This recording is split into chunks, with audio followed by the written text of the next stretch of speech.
سبحان الله والحمد لله لا إله إلا الله الله أكبر سبحان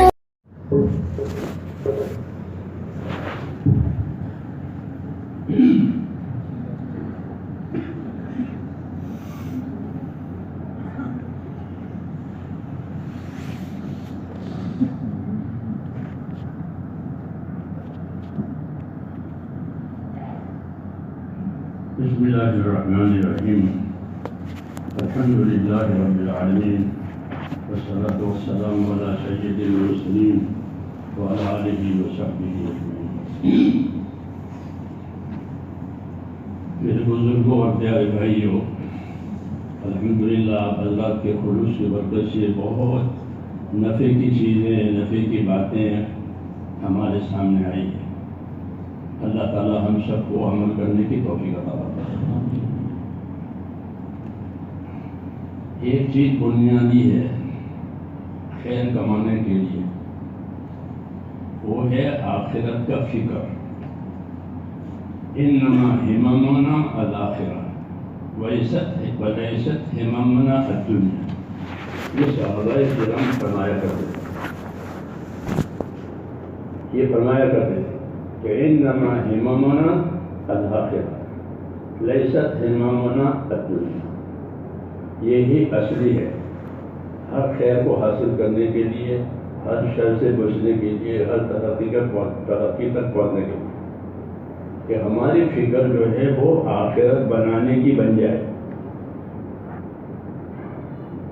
کیونکہ ہم آخرت کے لیے ہیں. حدیث شریف میں ہے ان الدنیا خلقت لکم وانکم خلقتم للآخرہ،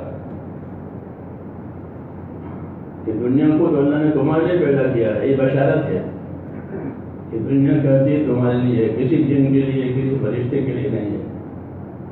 دنیا تمہارے لیے پیدا بھی کی ہے اور مسخر بھی کی ہے، یعنی تمہارے کام میں لگائی ہے. تو دنیا ہمارے لیے، یہ بشارت. دوسرا جملہ ذمہ داری. نبی کا کام ہوتا ہے بشارت بھی بتاوے، ذمہ داری بھی بتاوے، تب ان کا کام پورا ہوتا ہے.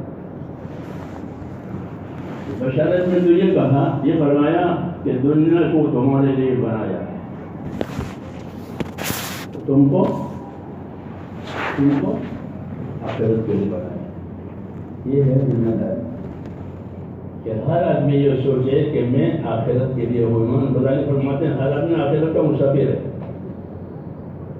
وہ اپنے وقت پر اپنے آخرت میں اتر جائے گا. مسافر اترتا ہے اسٹیشن پر. یہ ہے بنیادی بات کہ ہمارے اندر آخرت کی فکر آئے. فقہ فی دین کی بھی یہی علامت ہے کہ اللہ جس کو چاہے گا اپنے دین کی سمجھ دے گا. تو دین کی سمجھ کی کیا علامت ہے کہ مجھے دین کی سمجھ ملی. دین کی سمجھ ملنے کی علامت بھی یہی ہے کہ اس کو اپنی آخرت کی فکر ہو جائے کہ اس کو اپنی آخرت بنانی ہے. اب جس کی آخرت اجڑی وہ تو گیا، کسی کام کا نہیں ہے. اسے فرماتے ہیں صحابہ کرام کہ انما ہممنا الآخرہ، کہ ہمارے عزائم، ہمارے ارادے جو ہیں کس چیز کے بنانے کے ہیں؟ کہ اپنی آخرت بنانے کے ہیں. یہی دعوت ہے اور یہی ذمہ داری ہے، یہی پیغام ہے کہ ہر مسلمان اپنی آخرت بناوے. اگر یہ آخرت نہیں بناتے تو پھر اس سے زیادہ کوئی زوال نہیں ہے، کیونکہ دنیا رہے گی نہیں، آخرت بنی نہیں. تو اس سے بڑا کیا زوال اور اس سے بڑا کیا نقصان؟ اس لیے یہ علوم جو پڑھائے جاتے ہیں یہ آخرت کے علوم کہلاتے ہیں. آخرت کے علوم کہ جسے آخرت بنانی ہے، جسے فرمایا اس حقوق ایک دوسرے کے ادا کرنے ہیں، کیونکہ یہی علم ہے جس میں حقوق بتائے جاتے ہیں. ورنہ تو اپنے حدود اور اپنے اغراض کے علوم دنیا میں ہوتے ہیں کہ دنیا کے علوم پڑھو، ترقی کرو، اپنی زندگی کے معیار اونچا کرو.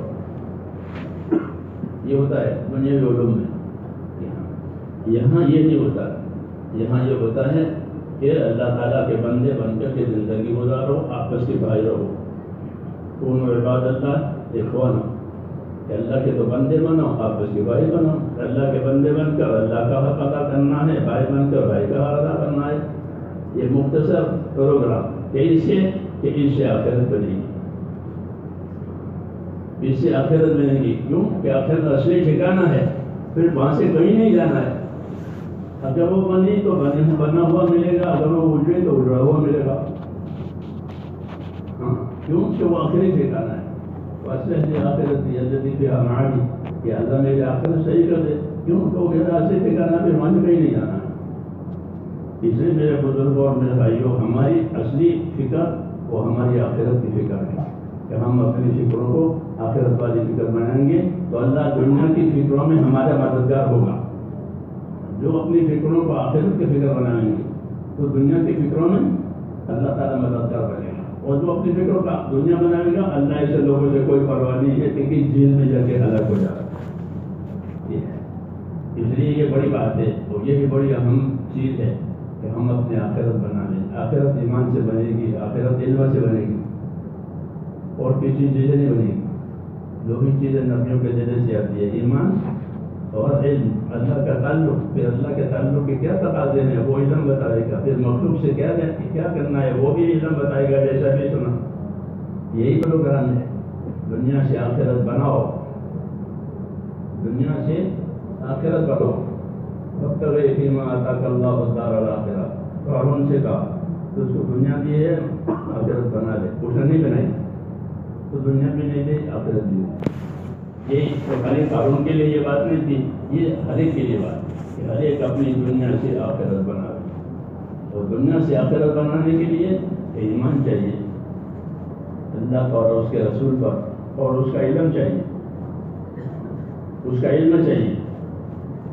تو اسے اللہ تعالیٰ پھر آخرت بنا رہا ہے. جس کی آخرت بنے گی اللہ تعالیٰ اس کو دنیا کی برکت بھی دے گا. تو دنیا بطور برکت کی ملے گی اور آخرت بطور بدلہ کی ملے گی. یہ نظام ہے اللہ تعالیٰ کا کہ آخرت بطور بدلہ کی ملے گی اور دنیا تو اللہ پر خوف میں رہتی ہے. جب برکت آئے گی تو پھر مسئلے حل ہو جائیں گے. برکت نہیں ہوتی پھر الجھنیں ہوتی ہے، پھر مسئلے نہیں سدھرتے. کیوں؟ برکت نہیں ہے. اس لیے اللہ سے برکت مانگنی چاہیے. اور برکت کے اسباب میں سے یہ ہے کہ اللہ پر یقین ہو، اللہ کا ڈر ہو. اللہ پر یقین ہو کہ اس کے اطاعت میں کامیابی ہے، اور ڈر ہو کہ اس کی معافی ماننے سے ناکامی ہے. اسی سے برکتیں ملے گی. وَلَوْ أَنَّ أَهْلَ الْقُرَىٰ آمَنُوا وَاتَّقَوْا لَفَتَحْنَا عَلَيْهِمْ بَرَكَاتٍ مِّنَ السَّمَاءِ وَالْأَرْضِ. یہ شہر والے، یہ بستی والے، یہ اگر اپنی زندگی اللہ کے یقین پر اور اللہ سے ڈرنے پر اپنی زندگی کو اٹھانے تو اللہ ان کو دنیا کی برکت بھی دے گا، آخرت کی برکت، آسمان زمین دونوں کی برکت ملے گی. تو یہ ہمارا راستہ ہے بہت آسان، جبکہ ہم آخرت کے بارے میں فکر مند ہو جائیں. اللہ تعالیٰ ہم سب کو اس کی توفیق عطا فرمائے. آمین. ایک ضروری اعلان یہ ہے کہ شرکائے پروگرام جو طلباء ہیں وہ اجلاس کے بعد مولانا الیاس صاحب پٹیل سے اپنے اپنے انعامات وصول کر لیں ذکر حال سے. شرکائے پروگرام طلباء اجلاس کے بعد مولانا الیاس صاحب پٹیل سے اپنے اپنے انعامات وصول کر لیں ذکر حال سے. اور ابھی یہ خبر موصول ہوئی ہے کہ جناب حضرت مولانا قاری احمد علی صاحب بمبئی والے جو ملک کے مشہور مقرر ہیں، ابھی کچھ ہی دیر قبل ان کے والد محترم اللہ کو پیارے ہو گئے ہیں. لہذا ان کی مغفرت کے لیے بھی دعا فرمائیں اور دعا کریں کہ اللہ تعالیٰ ان کی ذات کو ان کے والد کے حق میں صدقہ جاریہ بنا دے. اور حضرت والا سے درخواست کرتے ہیں کہ دعا فرمائیں. ہماری عادت ہے کہ ہم اپنی سزا سناتے ہیں. فقیر کیا کرتا ہے؟ اپنی سزا سنا. ہماری عادت ہے کہ اپنی سزا سناؤ. ہماری سزا یہ ہے کہ دعا جو ہے وہ ہماری حاجت بھی ہے اور دعا عبادت بھی ہے. حاجت ہے وہ تو ظاہر بات ہے کہ اللہ ہی سے مانگا جائے گا، غیر خدا سے مانگنا شرک ہے. تو یہ ہماری حاجت بھی ہے اور چونکہ اللہ سے ہی مانگی جائے گی اس لیے وہ عبادت بھی ہے. اس لیے دعاؤں کا بہت اہتمام کرنا چاہیے. ہماری زندگیوں میں یہ بہت کم ہو گئی ہے. اب دعا میں دین نہیں لگتا. اس کی وجہ یہی ہے کہ دین اور دین کے اعمال میں محنت نہیں ہو رہی ہے. اگر دین اور دین کے کاموں میں محنت کریں تو پھر جی لگے. علماء نے لکھا ہے کہ نعمتوں سے دل سخت ہو جاتے ہیں اور گناہوں اور معصیتوں سے دل کالے ہو جاتے ہیں. یہ بربادی کے اسباب ہے. یہ نعمتوں میں لگ گئے, حکم چھوٹ گئے, نعمتوں میں لگ گئے, صبح آرام کیا اور فجر چلی گئی تو نعمت میں رہے, گناہ میں بھی رہے. اس سے گناہ نعمتوں سے دل سخت ہو جاتے ہیں اور گناہوں سے کالے ہو جاتے ہیں. اس لیے جی دعا میں لگتا نہیں ہے. اس کا علاج یہی ہے کہ اپنے آپ کو پابند کریں, اپنے آپ کو پابند کریں. جب پابند کریں گے تو پھر انشاءاللہ عبادت کا, حکموں کا, سنتوں کا اندر نور آئے گا, پھر دعا میں جی لگے گا. ورنہ دل جو ہے وہ سخت ہو گئے ہیں. اس لیے پابند کرنا ضروری ہے اپنے آپ کو, اور دعاؤں کا اہتمام کرنا ہے کہ دعا ہمارا ہتھیار ہے. دعا ہمارا ہتھیار ہے اللہ سے مدد لینے کے لیے, مشکلات کو دفع کرنے کے لیے. یہ دعا ہمارا ہتھیار ہے. دعا والی بنے کہ دعا متقیوں کی قبول ہوتی ہے. جی ہاں, اللہ سے ڈرنے والوں کی دعائیں قبول ہوتی ہیں. تو اللہ کے طرف اپنے اندر پیدا کریں, اپنے اندر اطاعت اور تابعداری پیدا کریں, اور پھر اللہ سے مانگے. تو اللہ سے زیادہ کوئی کریم نہیں ہے. جی ہاں, اللہ کریم ہے, اپنے کرم سے دے گا اور اپنے شان سے دے گا. جی ہاں, اس کا حکم ہے کہ مجھ سے دعا مانگو میں قبول کروں گا. تو حکم بھی دیا ہے اور قبول کرنے کا وعدہ بھی کیا ہے. اب کیا رہا, لیکن اس کا اہتمام نہیں ہے. اس لیے اپنے آپ کو اپنے دین میں, دین کے کاموں میں مشغول کریں, حکموں کو پورا کریں, تاکہ دل کا رخ اللہ کی طرف ہو جائے. درود شریف پڑھیں.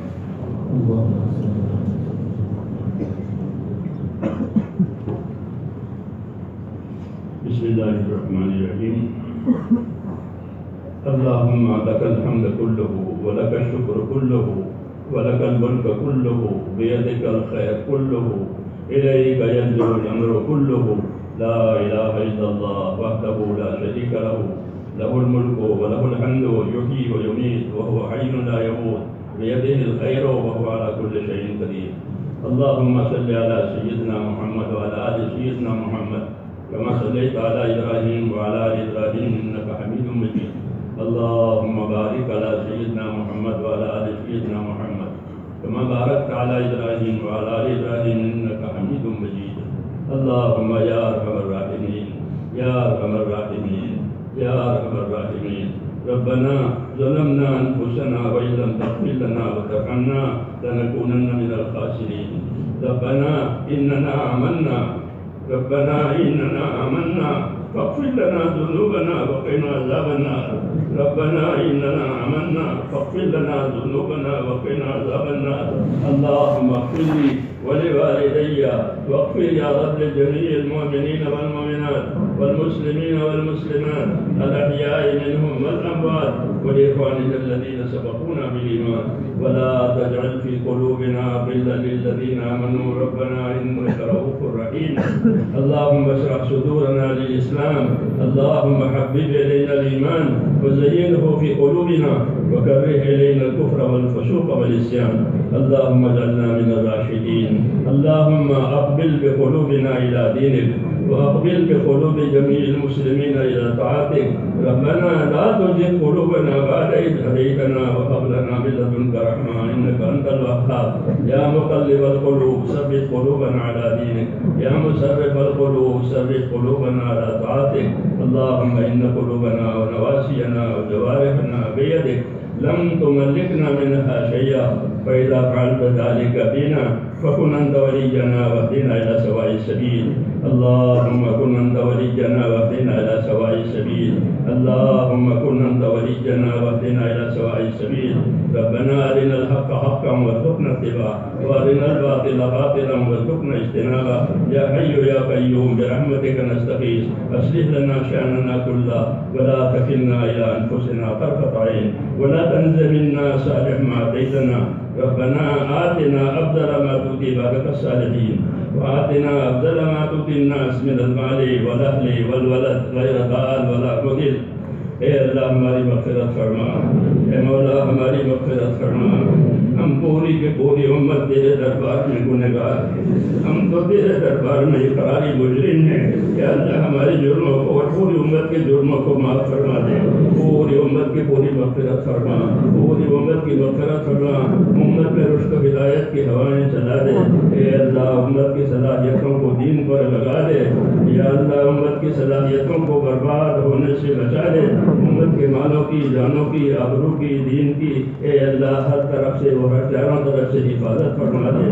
امت کو ہر خیر سے مالا مال فرما ہر شر سے ہر فتنے سے ہر بلا بیماری سے امت کے ایک ایک فرد کی پوری پوری حفاظت فرما اس سارے کام کے لیے اس امت کو وجود دیا گیا ہے اے اللہ اس مقصد کی طرف ایک ایک امت کی رہبری فرما دے ایک ایک امتی کی رہبری فرما دے اکبر اور ہدایت پر زندگیوں کو گزرنا آسان فرما دے اے اللہ ہر شر فتنے والا سے حفاظت فرما دے جتنی برائیاں حضور اکرم صلی اللہ علیہ وسلم نے مانگی ہیں وہ ہمیں عطا فرما دے اور جن جن شرور سے پناہ چاہی ہے ان تمام شرور سے ہماری اور پوری امت کی پوری حفاظت فرما اے اللہ دین کے جتنے کام ہو رہے ہیں اے اللہ اس کی مدد فرما اے اللہ اس کی حفاظت فرما اے اللہ اس میں ترقی عطا فرما اور دین کے کاموں پر مخلصین کو مستخلصین کو اے اللہ کو قائم فرما دے ہر فساد کے فساد ہر فسادی کے فساد سے ہر شریر کی شرارت سے ہر فتن کے فتنے سے ہر ظالم کے ظلم سے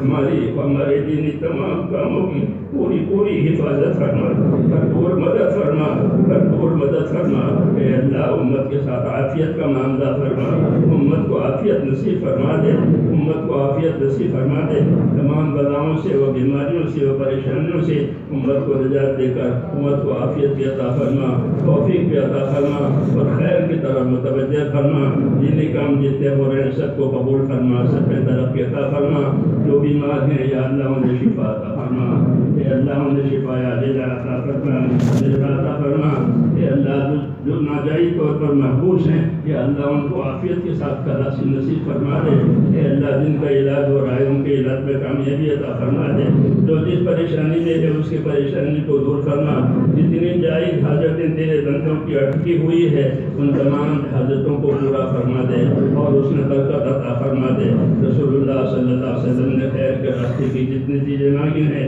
ہم بھی آپ سے مانگتے ہیں ہم کو عطا فرما دے جن جن شوروں سے پناہ چاہیے ان تمام شوروں سے ہمیں اپنی پناہ بھی لے لے جن بھائیوں دوستوں نے دعاؤں کے لیے کہا ہے یا لکھا ہے یا وہ دعاؤں کے متوقع ہے کہنے پائے ہیں اے اللہ ان سب کی جائز مرادوں کو پوری فرما ان کی دشواریوں میں آسانی پیدا فرما ان کو ہر طرح کی عافیت نصیب فرما اندرون میں اور بیرون میں جن جن بھائیوں نے دعاؤں کے لیے کہا ہے ان کی جائز مرادیں پوری فرما وصلی اللہ تعالیٰ علیہ خیر خلق محمد وآلہ جزاکم اللہ تعالی احسن الجزاء.